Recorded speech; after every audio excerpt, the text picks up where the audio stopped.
Sohan est devenu au fil du temps un pote et un habitué de Watson. L'ancien vainqueur de la nouvelle star poursuit sa route en indépendant et délivre toujours des projets de qualité. Cette fois-ci, il revient pour un DVD live et un documentaire qu'il a réalisé lui-même avec son équipe. Il va nous parler également de projets de production et de tournée aux États-Unis. Sohan, c'est avant tout de l'authenticité et c'est ce qu'on apprécie chez lui dans Watson. Vous regardez Watson et c'est Sohan.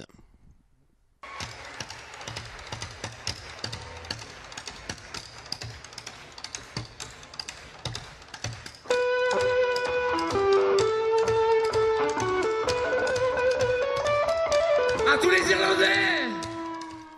Depuis on a sorti en autoprod un double DVD.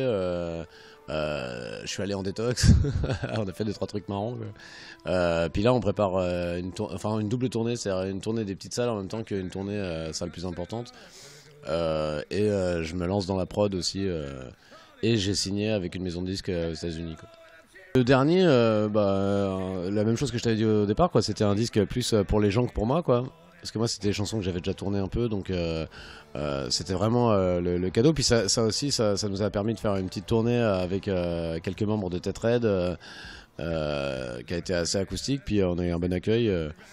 Après voilà, moi je retourne tous les 2 albums à peu près, je retourne à mes racines un peu rock punk, quoi. Donc c'était bien de faire quelques dates, quoi.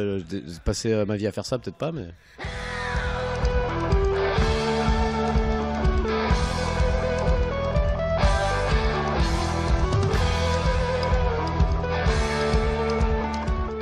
Ouais, enfin des DVD, ouais, plus un DVD docu. Ouais, on a tout fait nous-mêmes, ouais.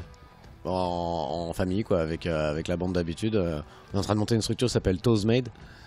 Donc fait avec les orteils, quoi. Parce que comme on est un peu autodidacte dans tout ce qu'on fait, du coup, voilà, on fait ça un peu avec les orteils aussi, quoi. C'était pas mal pour financer notre projet de tourner dans les toutes petites salles, et des fois on est obligé de jouer à perte dans des petites salles parce que nous on a un backline qui est important, on est 5 sur scène. Donc il y a des dates qui seront moins rentables que d'autres. Je voulais répéter beaucoup plus aussi avant d'aller sur scène. La dernière fois on a monté toute 7 en 3 jours. Là j'avais envie de prendre mon temps, de faire ça bien, d'aller dans la finesse, etc. Donc j'avais besoin de thunes pour ça. Et puis j'avais pas encore envie de taper les gens sur un Ulule ou un machin comme ça. J'ai envie de le faire un peu de manière plus autonome, quoi.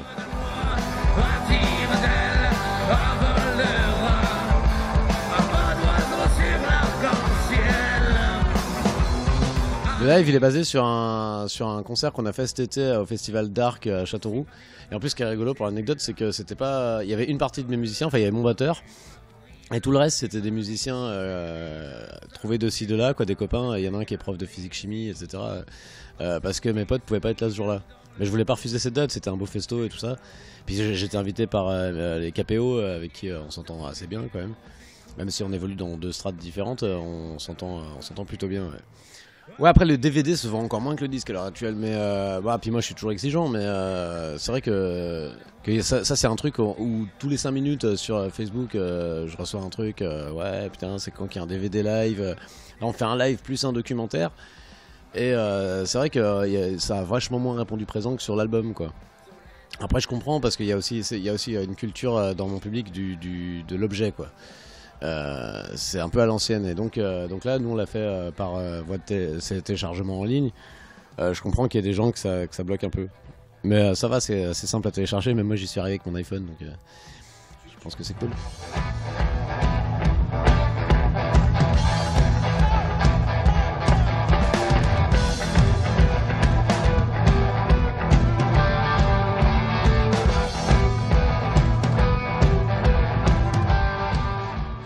Vu par Sohan, ouais, puis c'est aussi Sohan qui répond à des questions de gens qui sont dans la profession de journaliste, quoi. Donc il y a le docu, c'est un peu, ouais, c'était pour répondre un peu comme ça fait quelques années qu'on me décrit d'une manière ou d'une autre, mais jamais en me demandant mon avis, puis j'ai rarement l'occasion de répondre. Là c'était au moins quand vous critiquerez, vous saurez qui je suis, quoi. C'est-à-dire que ce que vous aimez pas, mais ça sera en connaissance de cause et de vraies causes, quoi.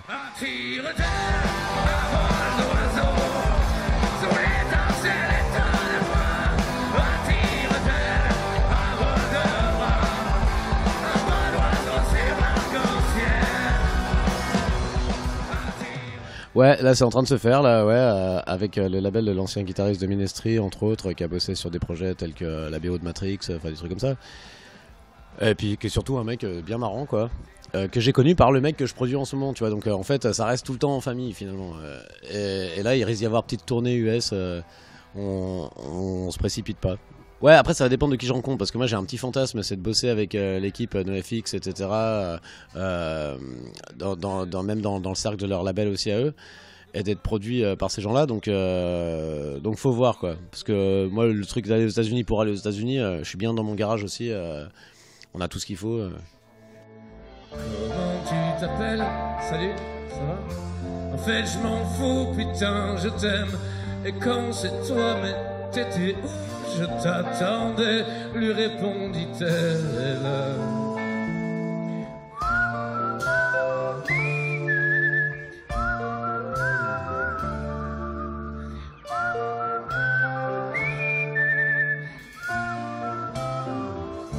So much